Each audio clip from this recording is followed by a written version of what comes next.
Hello students, आज આપણે chapter number 7 આપણું જે છે ઓલ્ટરનેટિંગ કરંટ પ્રત્યાવર્તી પ્રવાહ એના એમસીક્યુ સોલ્વ કરવાના છે। ફર્સ્ટ ક્વેશ્ચન છે મારી પાસે, એક એસી ઉદ્ગમનું રેટિંગ આપ્યું છે 220 વોલ્ટ અને 50 હર્ટ્ઝ। એટલે તમે જાણો છો કે એના જે વોલ્ટેજ છે આરએમએસ વોલ્ટેજ એ 220 વોલ્ટ થશે અને એની આવૃત્તિ 50 હર્ટ્ઝ।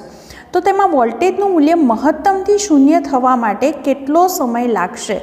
ઓપ્શન છે 50 સેકન્ડ, 0.02 સેકન્ડ, 5 સેકન્ડ અને 5 × 10⁻³ સેકન્ડ।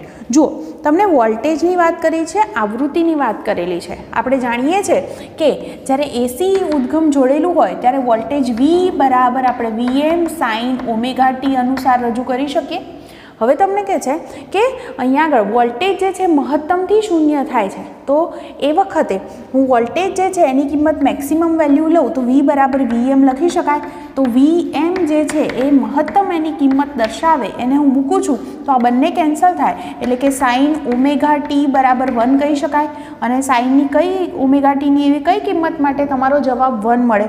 તો તમે બધા જ જાણો છો કે સાઇન જે છે π/2ની વાત કરીએ તો એની કિંમત જે છે 90 છે, એટલે હું લખી શકું અહીંયા π/2 ઓમેગા છે એને આપણે આવૃત્તિ 2πν થી દર્શાવીએ તો આની અંદરથી ટીને સૂત્રનો કરતા કરીએ તો આપણો જવાબ થશે પાઈ અપોન અહીંયા આગળ 2 × 2 4 થઈ જશે પાઈ, અને અહીંયા આગળથી ન્યૂ આવૃત્તિ જે વાળું પદ છે એ છેદમાં જશે। અહીંયા આગળ થશે 4, આવૃત્તિ આપણને 50 આપી હતી એનો મતલબ થાય 1/200 થઈ જશે, એટલે તમારો જે જવાબ છે એ શું થઈ જશે? 5 × 10⁻³ સેકન્ડ, જે આપણો ઓપ્શન ડી હતો।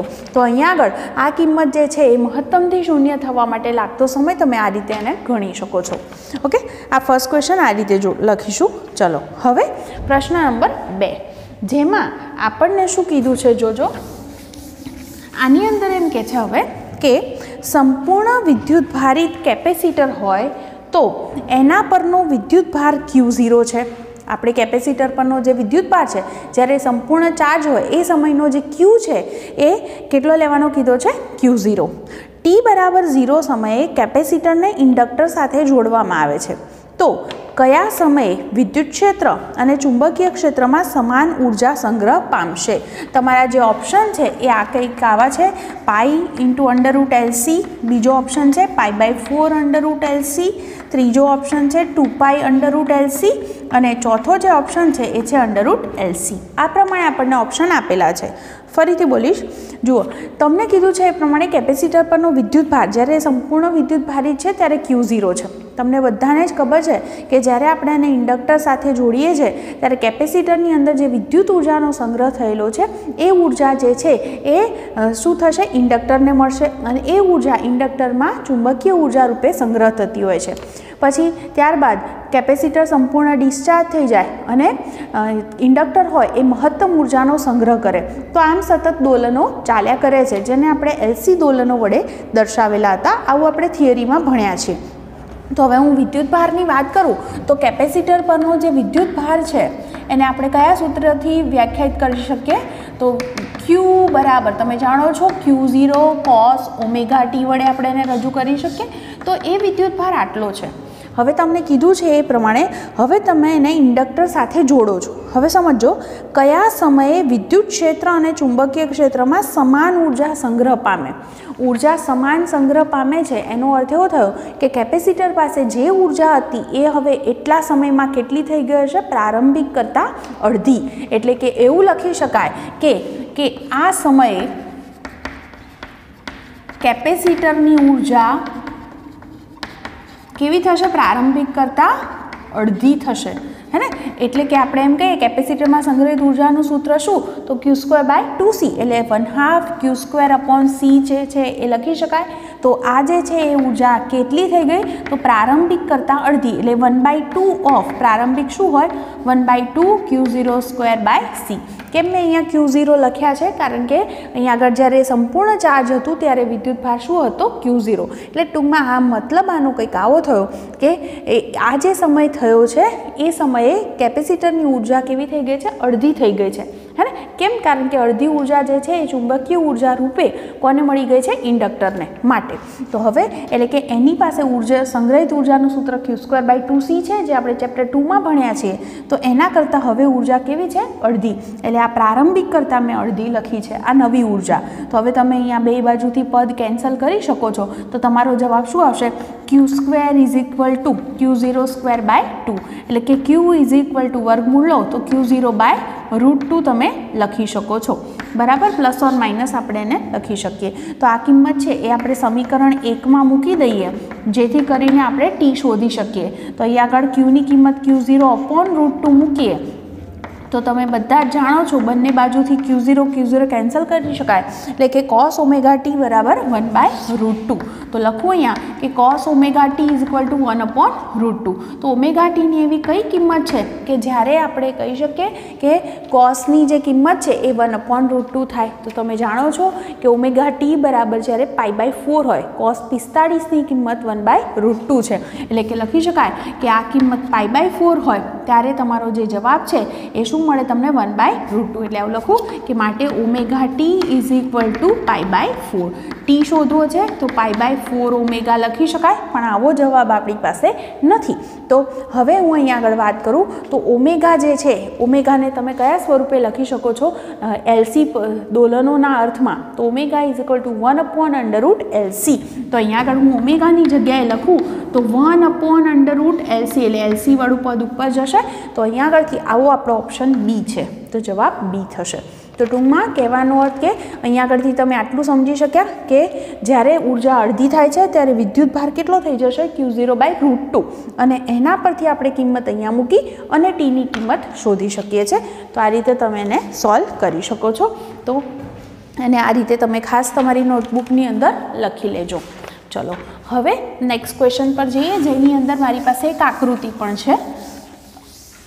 शुं क्वेश्चन छे जो एम कहे छे कि एक आकृति बतावी छे अने एनी अंदर आपणे इम्पीडन्स शोधवानो कीधेलो छे। इम्पीडन्स एटले Z शोधवो छे। ऑप्शन छे 120 ओम 50 ओम 60 ओम अने 90 ओम। जुओ तमने आकृति कंईक आवी आपी छे कि अहींया आगळ जे छे तमारुं उद्गम जे छे 90 वोल्ट लख्या छे। अहींया आगळ तमे एक इंडक्टर जोड़ेलुं छे L जेनो अहींया आगळ इम्पीडन्स 30 छे बराबर। आनो जे छे ए XC बराबर आप्या छे मने 20 ओम। चलो पहला तो कोईपण परिपथ छे तो इम्पीडन्स Z जोईतो होय तो आपणे Z = कई रीते शोधी शकीए। तो अहींया आगळथी आपणी पासे सूत्र शुं बनशे अंडररूट शुं लखवू पड़शे r² + XL मतलब अहीं आगळ अवरोध तो छे नहीं एटले एनी आपणे गणतरी करवानी रहेती नथी। XL - XC² आ रीते आपणे Z शोधता होईए छे। तो अहीं आगळ जुओ तमने अहीं आगळ एक तो कीधुं छे ए प्रमाणे 90 वोल्ट जे छे ए आपणे अहीं आगळ जे बेटरी जोड़ेली छे। तो जोजो बराबर ध्यानथी हूँ अहीं आगळ समझावुं। तो अहीं आगळ जो मारे Z जोईतो होय तो हूँ आटलुं करी शकूँ के V/I है ने। तो वोल्टेज जे छे ए तो 90 छे। हवे प्रवाह केटलो पसार थाय छे परिपथमां ए मारे गणवो पड़े। तो अहीं आगळ आपणे कुल प्रवाह I गणवो पड़े। तो एना माटे आपणे जाणीए छे आमांथी पण इंडक्टरमांथी पण प्रवाह पसार थशे ने केपेसिटरमांथी पण। तो पहेला ए बंने गणी नाखीए। तो जुओ इंडक्टर L मांथी वहेतो प्रवाह है ने तो एने हूँ IL कहूँ तो I = सूत्र शुं छे V समांतर छे एटले वोल्टेज बंने माटे 90 थशे अपॉन एनो जे छे X जे छे ए 30 छे। हूँ सूत्र लखूँ तो V/XL एटले के 90/30 एटले तमारो जवाब शुं आवशे 3 एम्पियर। एवी ज रीते केपेसिटरमांथी केटलो प्रवाह पसार थशे IC = शुं लखशुं V/XC तो 90/20 एटले तमारो जवाब शुं थाय 4.5 एम्पियर। तो एनो अर्थ एवो थयो कि अहींया आगळ नेट जे प्रवाह कही शकाय ए चोख्खो प्रवाह तमे बधा ज जाणो छो आपणे फेઝરની રીત પ્રમાણે ને એ બધું આપણે આ સોલ્વ કરીએ છીએ। એ નેટ પ્રવાહ શું હતો તો IC - IL હે ને। તો અહીંયા આગળથી હું 4.5 માંથી 3 માઇનસ કરીશ તો મારો આન્સર 1.5 એમ્પિયર મળી જશે। तो मैंने I मळी गयो छे।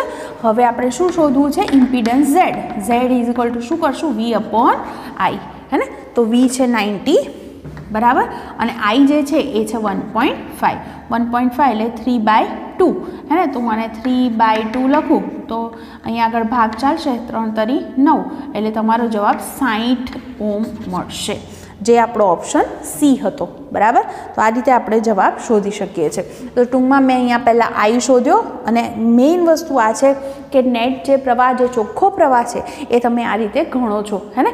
આપણે જાણીએ છીએ અહીંયા આગળ વોલ્ટેજનો કે પ્રવાહ સીધો સરવાળો આપણે કરી શકતા નથી, એ આપણે ઓલરેડી થિયરીમાં ભણ્યા છે, એ કોન્સેપ્ટથી જ આ વસ્તુ સમજવાની છે। તો આપણો થર્ડ ક્વેશ્ચન આ રીતે થશે। હવે ક્વેશ્ચન નંબર 4 જુઓ। હવે એની અંદર મને એમ કીધું છે કે V બરાબર, મને એક સમીકરણ આપે છે, V બરાબર 8 sin omega t plus 6 sin 2 omega t volt હોય તો વોલ્ટેજનું RMS મૂલ્ય શોધવું છે। તમારા ઓપ્શન છે 0 વોલ્ટ, 5.65 વોલ્ટ, 7.07 વોલ્ટ અને 50 વોલ્ટ। બરાબર, આવા આપણને ઓપ્શન આપ્યા છે। તમે બધા જાણો છો કે VRMSનો અર્થ શું થાય? Root mean square. તો આપણે જાણીએ છીએ કે લખ્યું છે રૂટ મીન સ્ક્વેર, પણ પ્રક્રિયા ઉલટી કરવાની, પહેલાં સ્ક્વેર કરવાનો, પછી એનું મીન એટલે સરેરાશ લેવાની, અને પછી રૂટ એટલે કે વર્ગમૂળ લેવાનું। એટલે કે આપણે અહીંયા આગળ જે છે વોલ્ટેજ એનું આવું કરવું પડે, પહેલાં વર્ગ, પછી એની મીન એટલે સરેરાશ, અને પછી એનું વર્ગમૂળ। તો એનો અર્થ એવો થયો કે પહેલાં હું આ પદનો વર્ગ તો કરી દઉં, વર્ગ કર્યા પછી હું એની સરેરાશ લઈ લઈશ, એટલે એક આવર્ત પર એનું મૂલ્ય લઈશ, અને પછી એનું શું લઈ લઈશ? વર્ગમૂળ। તો આ શોધવા માટે મારે આટલું કામ કરવાનું છે। તો પહેલાં હું વીનો વર્ગ કરું છું, તો આખાનો સ્ક્વેર કરો તો a plus B whole square એટલે a square plus 2ab plus B square, એટલે અહીંયા આગળ શું થશે? 64 sine square omega T plus આનો વર્ગ શું થાય? 36 sine square 2 omega T plus 2 ગુણ્યા 8 ગુણ્યા 6, હે ને। તો અહીંયા આગળ જે છે શું થઈ જશે? 96 થશે ને ગુણાકાર, into sine omega T into sign 2 omega T. હવે આની શું લેવાની છે? સરેરાશ, એટલે કે એક આવર્ત પરનું મૂલ્ય। તો એક આવર્ત પરનું એનું મૂલ્ય એટલે કે સરેરાશ વી સ્ક્વેર લેવી હોય તો 64 તો 64 જ થશે, એટલે સાઇન સ્ક્વેર ઓમેગા ટીની સરેરાશ લેવાની થાય। એવી રીતે 36 એમના એમ લખી શકાય, અને સાઇન સ્ક્વેર 2 ઓમેગા ટીની સરેરાશ લેવાની થાય। 96 હું એમના એમ રાખીશ, અને કોની સરેરાશ લઈશું? Sine omega T into sign 2 omega T.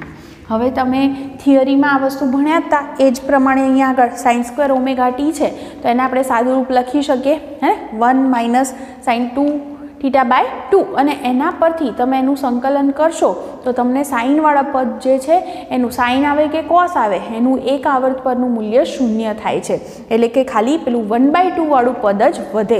એટલે કે આનો જે જવાબ છે એ શું થાય? 1/2। બરાબર, એવી જ રીતે આનું પણ એક આવર્ત પરનું મૂલ્ય શું થાય? 1/2। યાદ કરો, મેં થિયરીની અંદર સંકલન કરી અને શીખવાડેલું જ છે, તો તમે એને ચેક કરી શકો છો। પ્લસ 96 ઇન્ટુ સાઇન હોય કે કોસ હોય તો એ વિધેયનું એક આવર્ત પરનું મૂલ્ય શું છે? 0। તો એ તો પદ 0 થઈ જશે। બરાબર, તો અહીંયા આગળ આ શું થયા? 32, બરાબર, પ્લસ અહીંયા આગળ કેટલા થશે? 18, સરવાળો થયો 50। તો હું VRMS શોધું તો મારે શું કરવાનું? આનું પાછું વર્ગમૂળ લઈ લેવાનું। તો વર્ગમૂળમાં 50 એટલે 7 પોઈન્ટ સમથિંગ આવે, એટલે 7.07 વોલ્ટ આન્સર આવશે, જે આપણો ઓપ્શન સી હતો। તો આમાં આવા ક્વેશ્ચનની અંદર આ વસ્તુ તમારે સમજવાની રહેશે કે વર્ગ કરી પછી એની સરેરાશ લેવાની। સરેરાશ લો ત્યારે હંમેશા આવા સાઇન સ્ક્વેર થીટાવાળા પદ જે હશે તો એનું સરેરાશ માત્ર 1/2 જ મળશે। બરાબર, અને માત્ર સાઇનવાળા પદ હોય એમાં સ્ક્વેર નથી તો એની સરેરાશ 0 જ છે। તો આપણો જવાબ ઇઝીલી આ રીતે મળી જશે। ચલો હવે પછીનો પ્રશ્ન, એની અંદર પણ મારી પાસે એક આકૃતિ છે। બરાબર, તો એની હું વાત કરીશ। મને એમ કીધું છે અહીંયા આગળ કે નીચે એક પરિપથ આપ્યો છે, LCR પરિપથ। એસી શ્રેણી પરિપથમાં V1, V2 અને V3 અનુક્રમે L, C અને R સાથે જોડેલા વોલ્ટમીટર છે, અને પરિપથમાં એમીટર A જોડેલું છે। તો V3 અને એમીટર Aનું અવલોકન શોધો। તો તમારા ઓપ્શન જે છે એ તમે આગળ જતાં સોલ્વ કરશો એટલે ખ્યાલ આવશે, એટલે બધા બોલતી નથી હું અત્યારે। ઇન્ડક્ટર છે, કેપેસિટર છે અને અવરોધ છે. અહીંયા એક આપણને એમીટર જોડીને આપ્યું છે. અહીંયા આગળ જે સપ્લાય જે આપ્યું છે એસી ઉદ્ગમ, જેના વોલ્ટેજ છે 220 વોલ્ટ અને આવૃત્તિ છે 50 હર્ટ્ઝ. LC અને R થશે. અહીંયા આગળ R બરાબર મને 100 ઓહ્મ આપેલા છે. અહીંયા આગળ જે છે આના જે વોલ્ટેજ છે એ છે 400 વોલ્ટ, બરાબર. આનું અવલોકન બતાવેલું છે. આનું જે અવલોકન છે ને V2 થી બતાવ્યું છે એ પણ મને 400 વોલ્ટ આપ્યા છે. અને આનું જે અવલોકન છે એ V3 જે મને ખબર નથી, જે મને શોધવાના કીધેલા છે અને સાથે સાથે આનું પણ રીડિંગ શોધવાનું કીધેલું છે. હવે તમે બધા જ જાણો છો કે આવો જે જ્યારે એસી ઉદ્ગમ જોડેલું છે ત્યારે આપણે સીધું જેમ ડીસીમાં કરીએ છીએ કે ટોટલ વોલ્ટેજ એટલે V1 + V2 + V3 કરી શકાશે નહીં, હે ને. તો અહીંયા આગળ ત્યાં આપણે ફેઝરની રીત વડે આખી આ વસ્તુ શોધી હતી અને એના દાખલામાં પણ આપણે સાબિત કર્યું હતું કે સીધા વોલ્ટેજ અહીંયા ગણી શકાશે નહીં. કઈ રીતે આપણે વોલ્ટેજ શોધીએ છીએ યાદ કરો તો લખીએ છીએ V² = અવરોધ પરના voltage plus VL - VC whole square અથવા VC - VL લખો, કોઈ ફરક પડતો નથી, હે.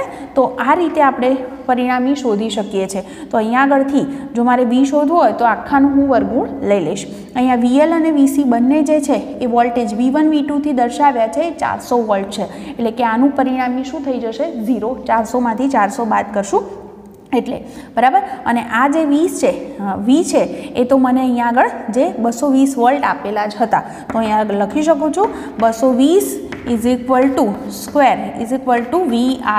પ્લસ આ 400 - 400 એટલે કે આ પદ 0 થઈ જશે. એટલે કે VR જે છે એ મને મળી ગયા 220 વોલ્ટ, એટલે કે એને આપણે V3 વડે દર્શાવીએ છીએ. તો એક જવાબ મને મળી ગયો. હવે વોલ્ટેજ મળી ગયા છે, હવે વાત કોની આવશે તો આપણને શું શોધવાનું કીધું છે સાથે સાથે એમીટરનું રીડિંગ, એટલે અહીંયા આગળ કેટલો પ્રવાહ પસાર થતો હશે એ પણ જોડે મને શોધવાનો કીધેલો છે. તો પરિણામી જ્યારે આપણે પ્રવાહ શોધીએ છીએ તો આટલું જ કરીએ છીએ, IR² પ્લસ અહીંયા આગળથી IC - IL હોલ સ્ક્વેર. આ રીતે આપણે આપણો જવાબ શોધવો પડે. તો અહીંયા આગળ જે છે તમારી પાસે અહીંયા આગળ 3 જે છે એના વોલ્ટેજ જે છે એ મળી ગયા છે. તો હવે આપણે ઇમ્પિડન્સ પહેલાં શોધી કાઢશું. તો હવે જે Z છે, Z બરાબર શું સૂત્ર છે આપણી પાસે √R² પ્લસ આવું લખી શકાય XC - XL હોલ સ્ક્વેર. તમે કહેશો કે આપણી પાસે XC અને XL તો છે નહીં, ક્યાંથી લાવશું? તો વિચાર કરો કે જો આ V બંનેના સરખા હોય તો બંનેના X પણ કેવા થશે? સરખા થશે. તો અહીં આગળ લખી શકું છું કે અહીં VL બરાબર VC છે, માટે બધા શું છે શ્રેણીમાં જ છે, હે ને. તો માટે અહીંયા આગળ લખી શકાય કે એમના માટે આ બંને પદ પણ સરખા થશે અને આ બંને પદ સરખા હોય તો આ પદ પરિણામી 0 થઈ જાય. માટે Z ની જે કિંમત છે એ માત્ર શું વધશે? R, હે ને. જો Z બરાબર R હોય તો હવે પરિણામી પ્રવાહ શોધવો હોય તો I = V/Z. V જે છે એ છે 220 વોલ્ટ અને Z જે છે એ Z બરાબર R છે અને Rની જે વેલ્યુ છે એ કેટલી છે? 100. તો આપણે ભાગાકાર કરીએ તો આપણો આન્સર આવશે 2.2 એમ્પિયર.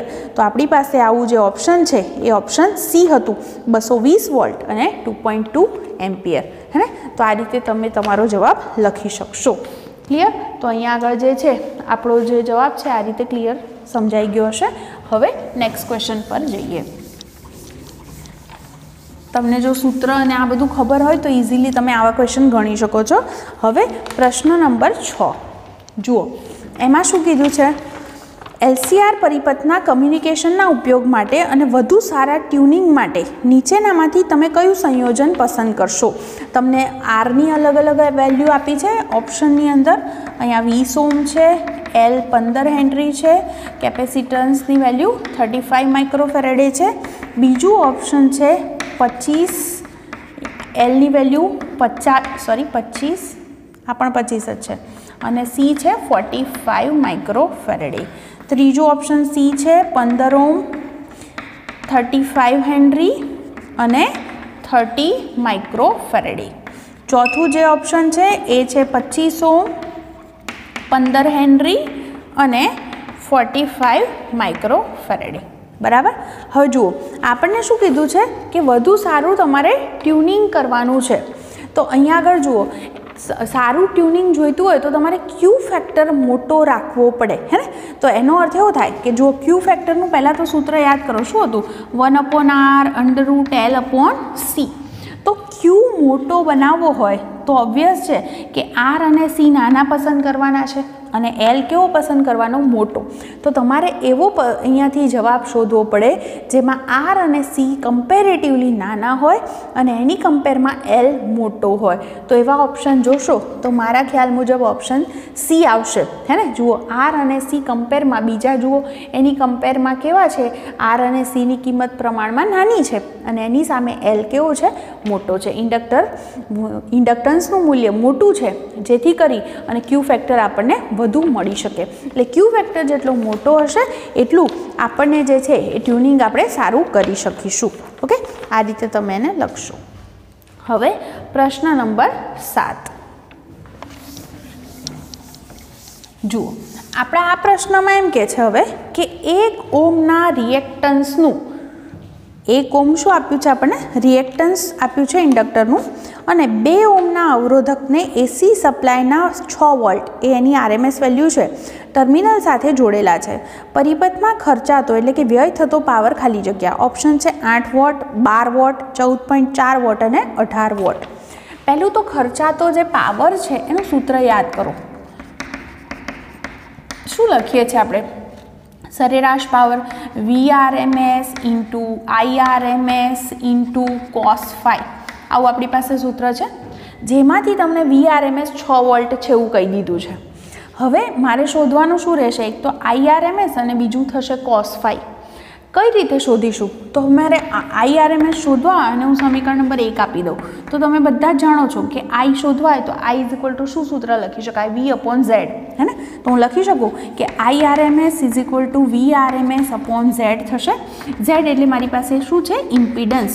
તો ઇમ્પિડન્સ જે છે તમારી પાસે પરિપથમાં બે વસ્તુ છે, એક ઇન્ડક્ટર છે અને બીજો અવરોધ છે. એટલે આપણા સૂત્રમાં શું આવશે? R² + XL². કેપેસિટર હોત તો XL - XC હોલ સ્ક્વેર કરવું પડે, પણ કેપેસિટર હાજર નથી. આ બે જ વસ્તુ છે. તો આની કિંમત તો 6 છે.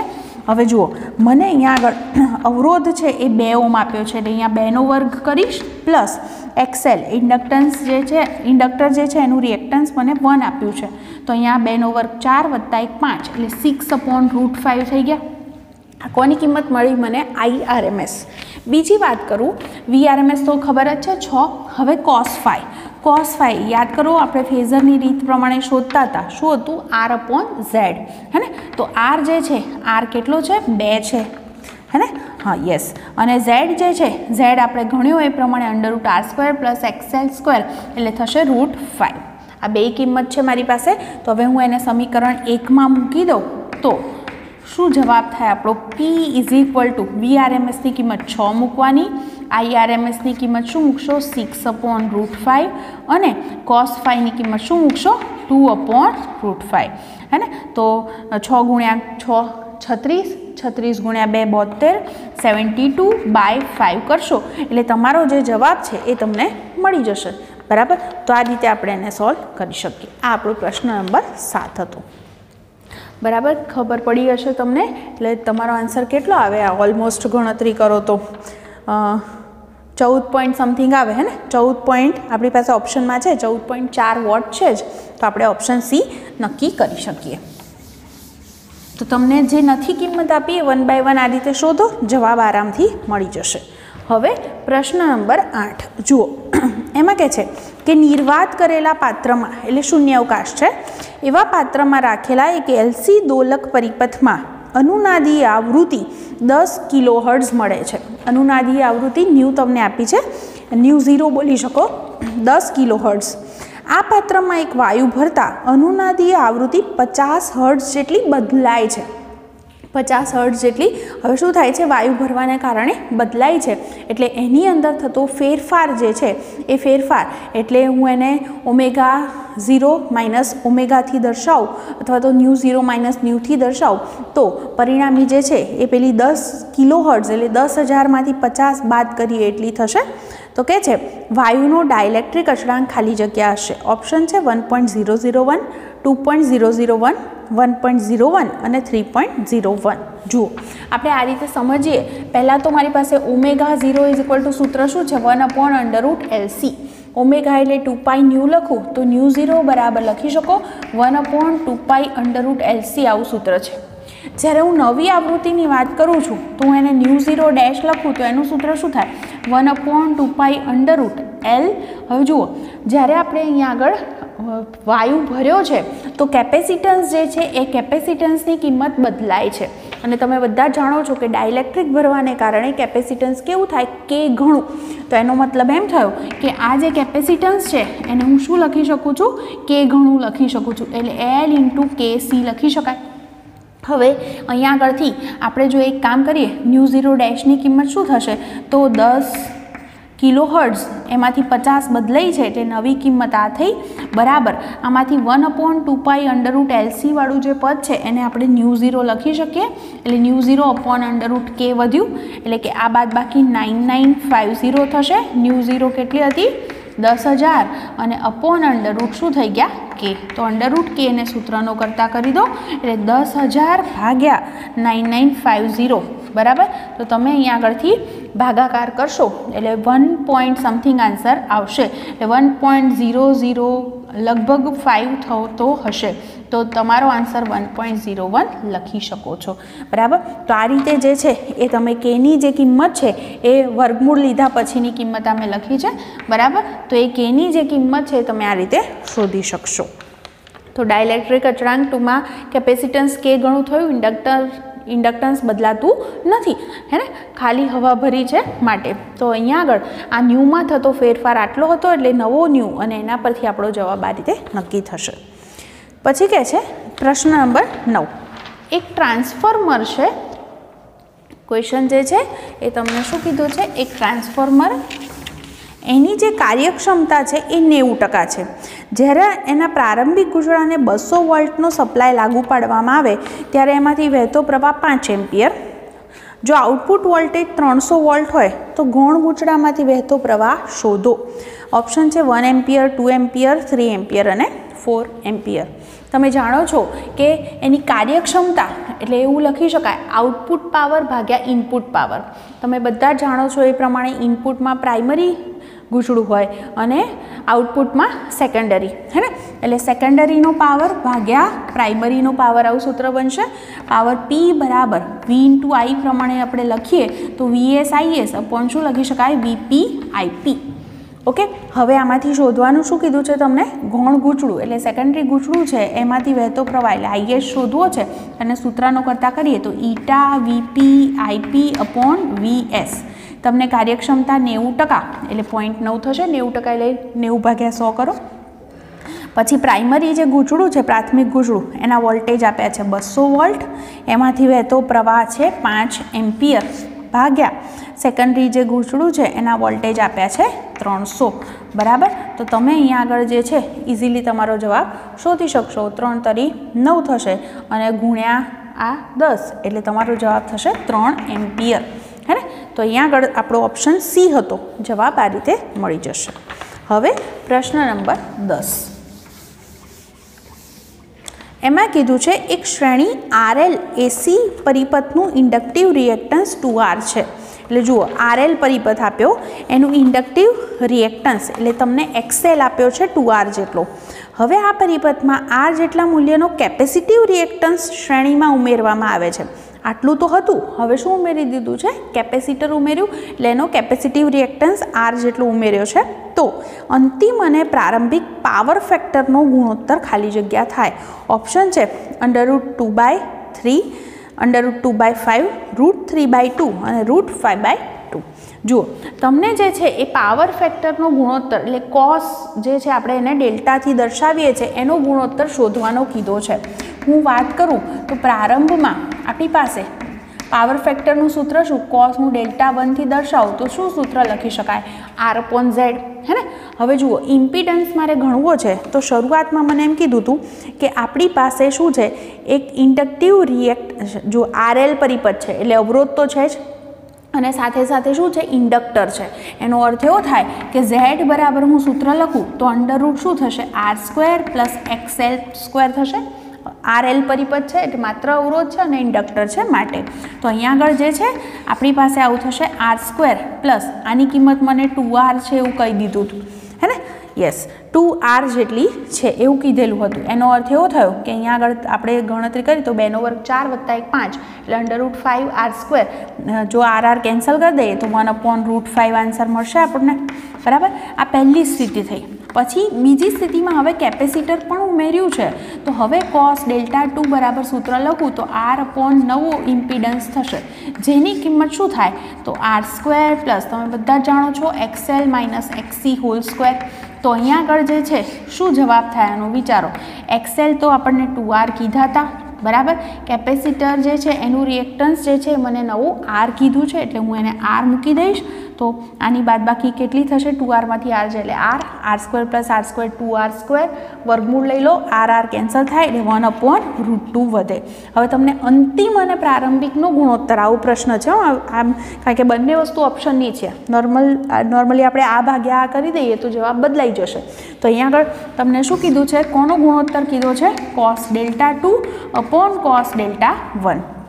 cos ∆2 હતા 1/√2 અને આ હતા 1/√5 એટલે આપણો જવાબ થશે √5/2, હે ને?